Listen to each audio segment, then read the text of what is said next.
Salut les amis, alors aujourd'hui on va parler d'écologie, d'antispécisme et de véganisme. Taisez-vous un peu qu'on puisse s'exprimer dans ce débat. Let me tell you about a girl who knows.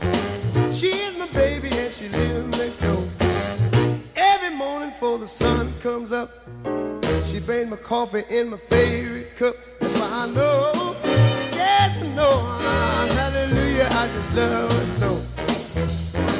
When I'm in trouble and I have no friend, I know she'll go with me until the end. Everybody asks me how I know. I smile at them and say she told me so.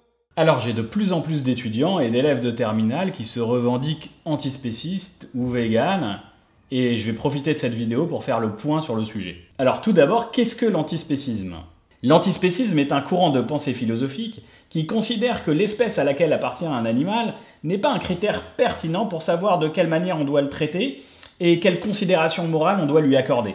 Le terme antispéciste est formé comme le terme antiraciste, c'est-à-dire que le spéciste c'est celui qui au contraire va placer l'humain au-dessus de toutes les autres espèces.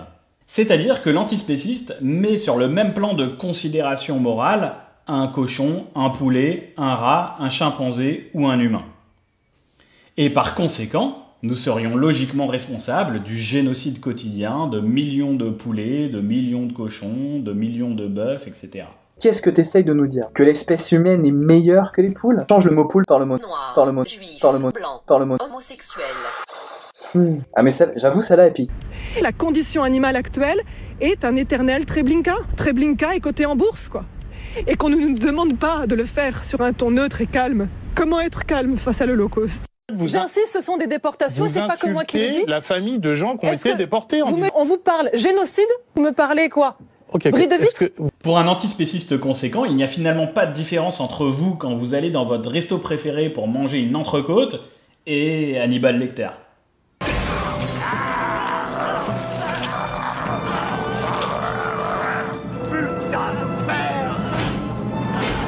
Alors avant de rentrer dans le vif du sujet, on va faire la différence entre les végétariens, les végétaliens, les véganes et les antispécistes. Les trois premières catégories désignent une pratique alimentaire, un certain mode de vie, alors que l'antispécisme, on va le voir, désigne plutôt une idée.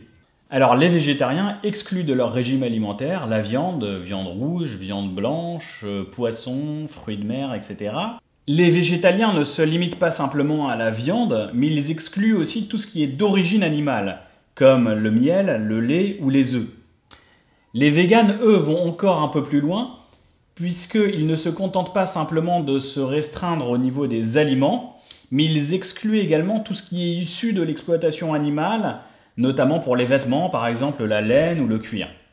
L'idéologie antispéciste, si vous voulez, peut amener quelqu'un à adopter un certain mode de vie, végétarien, végétalien ou vegan, mais l'antispécisme ne se réduit pas à un comportement, c'est-à-dire que c'est d'abord une idée. Et d'ailleurs, tous les véganes ne sont pas antispécistes. Il y a certains véganes qui sont véganes simplement pour des raisons écologiques, par exemple. Et d'ailleurs, tous les antispécistes ne sont pas véganes, ni même végétariens, puisqu'il y a certains antispécistes qui mangent des huîtres et des moules, on verra dans la suite de la vidéo pourquoi. L'un des premiers à avoir utilisé ce terme d'antispécisme, c'est le philosophe Peter Singer dans un livre qui s'appelle « La libération animale » qui est paru en 1975 et qui a été vendu depuis à plus de 500 000 exemplaires. D'après le Time, c'est l'un des philosophes les plus influents du monde. Il faut reconnaître à Peter Singer un mérite immense, c'est celui de nous avoir alertés dès les années 70 sur les conditions parfois terrifiantes de l'élevage industriel. Et je vous assure que c'est très difficile de lire les pages de son bouquin qui parlent de ça sans avoir la nausée. La loi du marché et les impératifs de rentabilité imposent chaque jour aux animaux des conditions de vie de plus en plus révoltantes, jusqu'aux vaches à hublot dont on parle beaucoup dans l'actualité ces derniers temps. Dans ce centre, on teste la nourriture donnée aux animaux d'élevage. Le but, c'est de les rendre les plus productifs possibles, quelles qu'en soient les conséquences pour leur santé.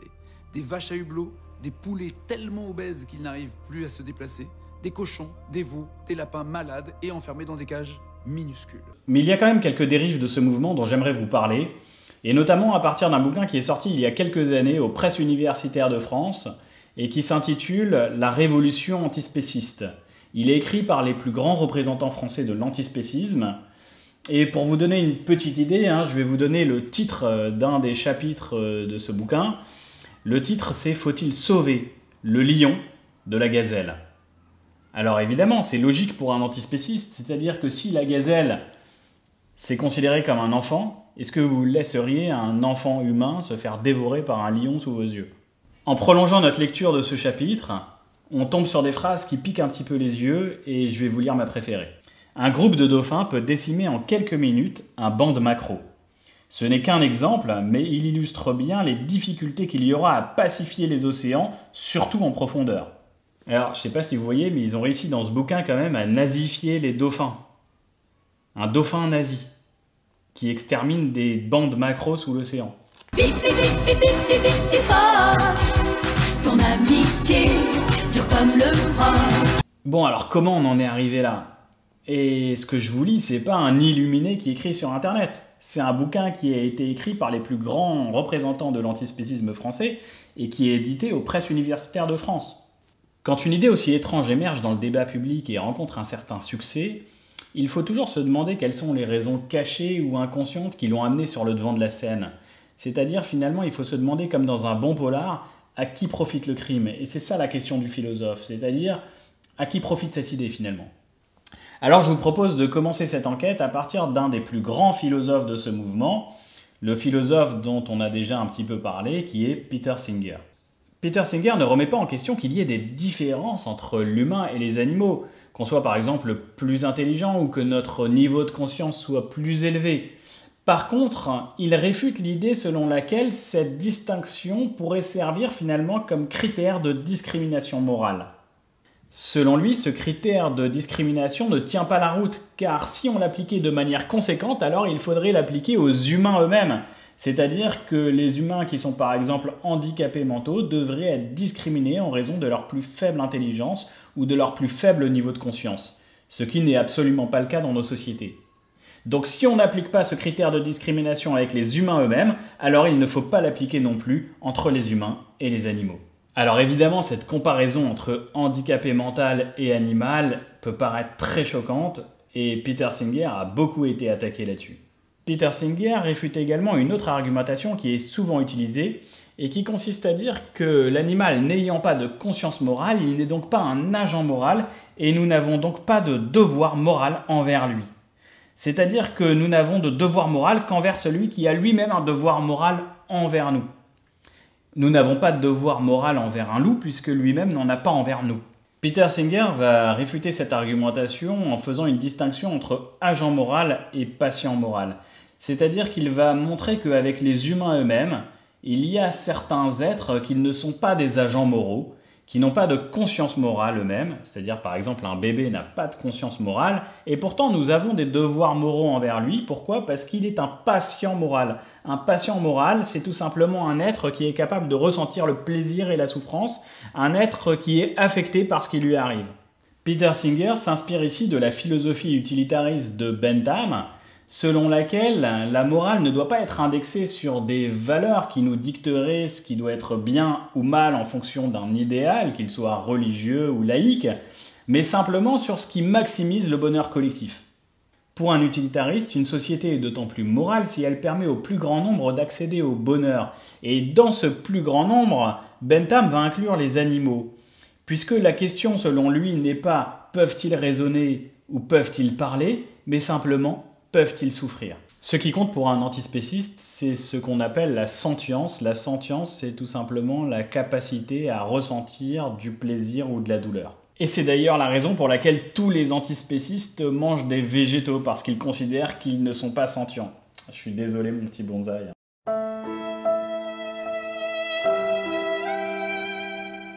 Et c'est d'ailleurs aussi la raison pour laquelle certains antispécistes mangent des huîtres et des moules, parce qu'ils estiment que ces animaux ne ressentent pas de douleur.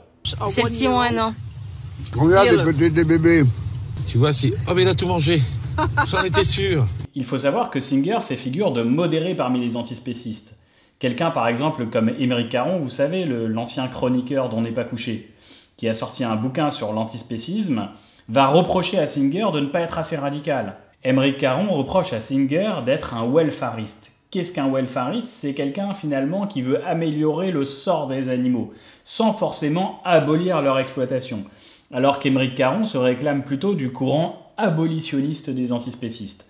Un antispéciste abolitionniste cherchera à faire interdire à l'ensemble de la société tous les produits qui sont issus de l'exploitation animale.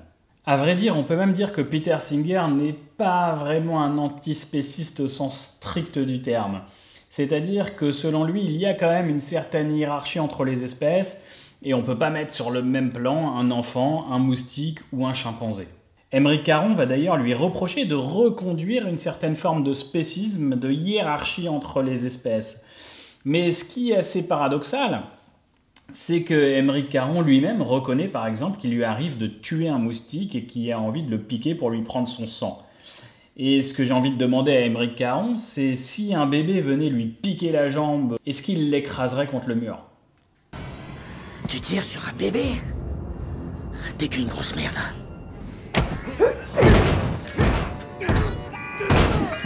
Donc Émeric Caron lui-même n'est pas conséquent. C'est-à-dire que lui-même n'est pas cohérent avec son principe antispéciste. Et je pense finalement qu'il n'y a quasiment aucun antispéciste qui est véritablement cohérent avec son principe antispéciste. Alors on en vient maintenant à la contradiction, selon moi, la plus fondamentale de l'antispécisme. La contradiction est la suivante. C'est-à-dire que les antispécistes disent qu'on est des animaux comme les autres finalement. Mais si on était des animaux comme les autres, alors on ne se soucierait absolument pas du sort des autres animaux. Effectivement, ce serait assez stupide de criminaliser un dauphin parce qu'il s'attaque à un banc de maquereaux. Le dauphin n'a pas de conscience morale, il suit tout simplement son instinct. Et d'ailleurs, sur cette question de la conscience morale, je vais vous citer un passage du bouquin d'Émeric Caron. L'homme et la nature prenant conscience d'elle-même. Dès que nous commençons à avoir des interrogations métaphysiques à propos du vivant, dès que nous nous questionnons sur les conséquences de nos actes, alors seulement nous nous extirpons de l'état de nature, puisque nous expérimentons ce que les principes naturels sont incapables de produire par eux-mêmes, la pitié, la compassion, le sens de la justice. L'homme parvient à infléchir les règles de la nature en proposant sa propre contribution, une nature influencée par les possibilités morales de l'esprit, et non plus régentée par de simples règles organiques et des instincts prédateurs. Donc Émeric Caron admet ici que l'humain fait preuve d'une certaine forme de supériorité morale sur les autres animaux, et c'est au nom de cette supériorité qu'il réclame l'abolition de l'exploitation des animaux. Et donc il y a une certaine forme de contradiction là-dedans, puisque soit on admet qu'on est des animaux comme les autres, et à ce moment-là, il n'y a pas de morale, et s'il n'y a pas de morale, il n'y a pas de véganisme et pas d'antispécisme. Soit on admet qu'il y a une certaine forme de morale et implicitement une certaine forme de supériorité morale sur les autres animaux, et à ce moment-là, il y a une hiérarchie. Donc finalement, les antispécistes sont eux-mêmes les plus grands spécistes, puisqu'ils se réclament de la morale la plus pure, une morale qui est tout sauf animale finalement. Cette contradiction se retrouve également à un autre niveau. C'est-à-dire qu'on peut avoir l'impression que l'antispéciste est pour une certaine forme de retour à l'animalité, un retour à la nature, et pourtant l'antispéciste déteste la nature. Il déteste la nature puisque dans la nature, il y a des proies et des prédateurs. Il y a des lions et des gazelles. Il y a des dauphins et des maquereaux. Et donc l'antispéciste est tout sauf écologiste. L'antispéciste conséquent, au contraire, comme nous l'avons vu dans le bouquin édité aux Presses universitaires de France, La révolution antispéciste, dans ce bouquin, on voit bien qu'un antispéciste conséquent et cohérent va s'indigner contre le fait qu'il puisse y avoir dans la nature des proies et des prédateurs, et certains antispécistes vont même jusqu'à imaginer des plans pour modifier la nature, pour modifier génétiquement les prédateurs, ou abattre les prédateurs, ou les transformer d'une certaine manière à ce qu'ils deviennent des herbivores. C'est la raison pour laquelle, si vous lisez un petit peu de littérature antispéciste, vous allez vous retrouver dans des contradictions énormes entre d'un côté l'impératif écologique et de l'autre l'impératif antispéciste.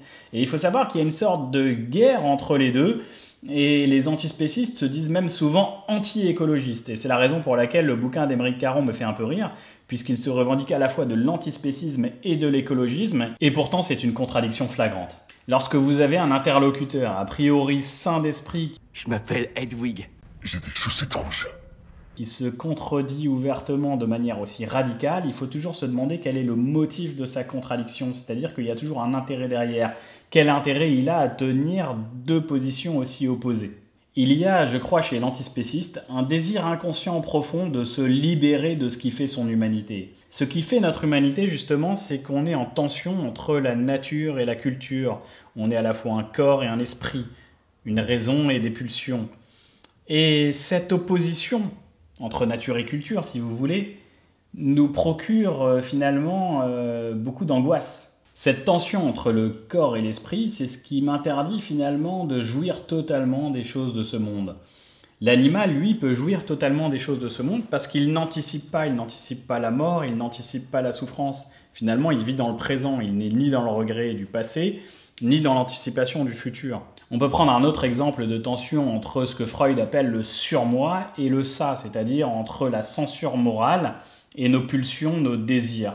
Freud, le père de la psychanalyse, dira par exemple que la jouissance est toujours beaucoup plus difficile à obtenir pour un humain que pour un animal, puisque l'humain est toujours pris dans cette tension entre une certaine forme de censure morale incarnée par le surmoi et nos pulsions qui résident dans le ça. Il y a deux utopies contemporaines qui pourraient donner à l'homme l'espoir qu'il pourrait finalement parvenir à jouir totalement des choses et à échapper à cette tension douloureuse qui fait son humanité. Ces deux utopies, c'est l'antispécisme ou l'animalisme, cette idée qu'on pourrait revenir à l'état animal et jouir totalement des choses. Et une autre utopie, c'est l'utopie transhumaniste, une utopie qui voudrait que l'homme puisse devenir un être tout-puissant, immortel à l'égal des dieux. Et donc l'homme veut s'échapper finalement de sa condition humaine, soit en devenant un dieu avec l'utopie transhumaniste, soit en devenant un animal avec l'utopie animaliste. Genetics, what can it mean? The ability to perfect the physical and mental characteristics of every unborn child. Of genetic engineering to choose the genes. Ce que j'ai essayé de montrer finalement, c'est que l'antispéciste hésite entre le devenir animal et le devenir Dieu. C'est-à-dire que lorsqu'il affirme qu'il n'y a pas de hiérarchie entre les espèces, il est plutôt animaliste, c'est-à-dire qu'il est plutôt dans le devenir animal. Mais quand il affirme qu'il faudrait modifier les prédateurs génétiquement, à ce moment-là, il se prend pour Dieu. Il est dans ce sens anti-écologiste, puisqu'il refuse la nature et il veut créer une autre nature qui pourrait se substituer à la nature réelle. Il faut savoir que cette question est très moderne puisque dans l'Antiquité, l'homme savait exactement où était sa place, au-dessus des animaux et en dessous des dieux. Il partage avec les animaux le fait d'avoir un corps et des pulsions, des désirs. Et puis, il est un dieu dans le sens où il a le logos qui lui permet de dominer les animaux. Aujourd'hui, les choses sont beaucoup moins claires puisque le ciel est vide, Dieu est mort, et la science affirme que finalement, l'humain est un animal comme les autres. Et donc l'humain ne sait pas où trouver sa place et il est tenté par l'option de devenir un animal ou devenir un dieu. Mais ce que je vais essayer de montrer finalement pour conclure cette vidéo, c'est que si la place de l'humain est angoissante, elle est en même temps préférable à celle de l'animal et à celle des dieux. Alors effectivement, ça peut paraître assez tentant de vouloir quitter son humanité, de quitter cette contradiction entre la nature et la culture, de quitter cette opposition entre le surmoi et nos pulsions, pour aller vers quelque chose de beaucoup plus animal. Mais ce que je vais essayer de montrer, c'est que finalement, c'est pas souhaitable. Et d'ailleurs, il y a un très bon épisode de Rick et Morty là-dessus. Rendez ce chien intelligent, sinon Morty est puni. Oh la vache! Bah dis donc Jerry, vous me mettez vraiment dos au mur cette fois. Bon, alors, barquette. Non, c'est pas ça. Croquette. Croquette, ouais, c'est ça. Donne la patte. Fais une roulade. Va aux toilettes.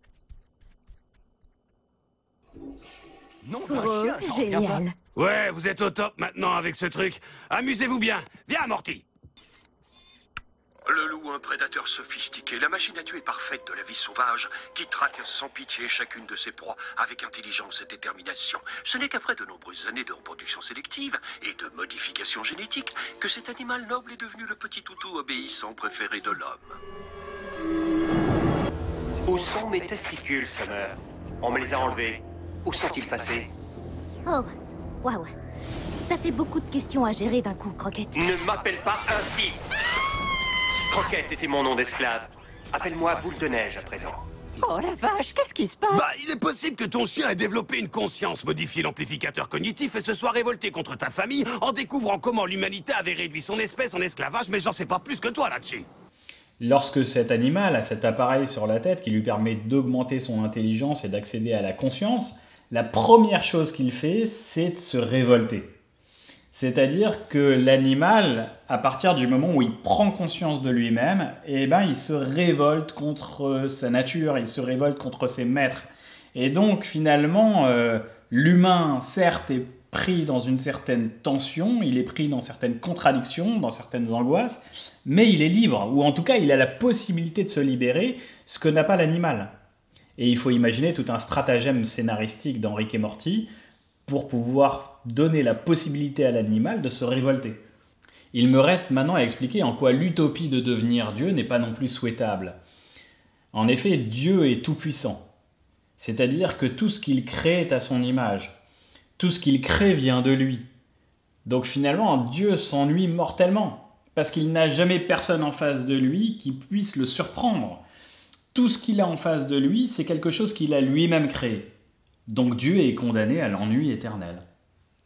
Donc le fait de vouloir devenir tout-puissant, par exemple dans l'idéologie transhumaniste, ou le fait de vouloir devenir aussi tout-puissant dans l'idéologie antispéciste qui voudrait finalement changer la nature, modifier génétiquement les prédateurs, bah finalement c'est un monde qui n'est pas souhaitable, c'est un monde extrêmement ennuyeux, parce que c'est un monde qui ne me résiste pas finalement.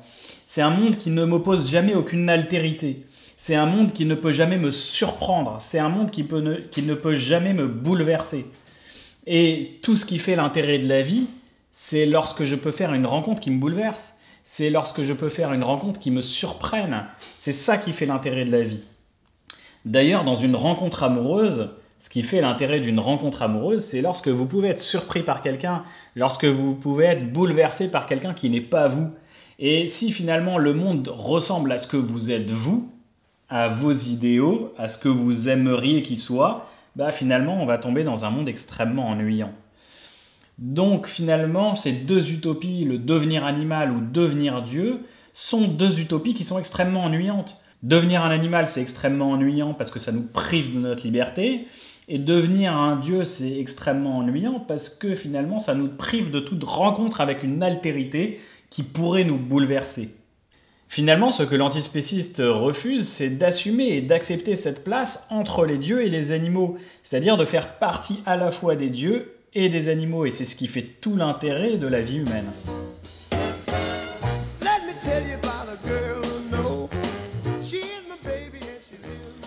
Cette vidéo est maintenant terminée. Si vous voulez approfondir le sujet, j'ai mis une bibliographie dans la description.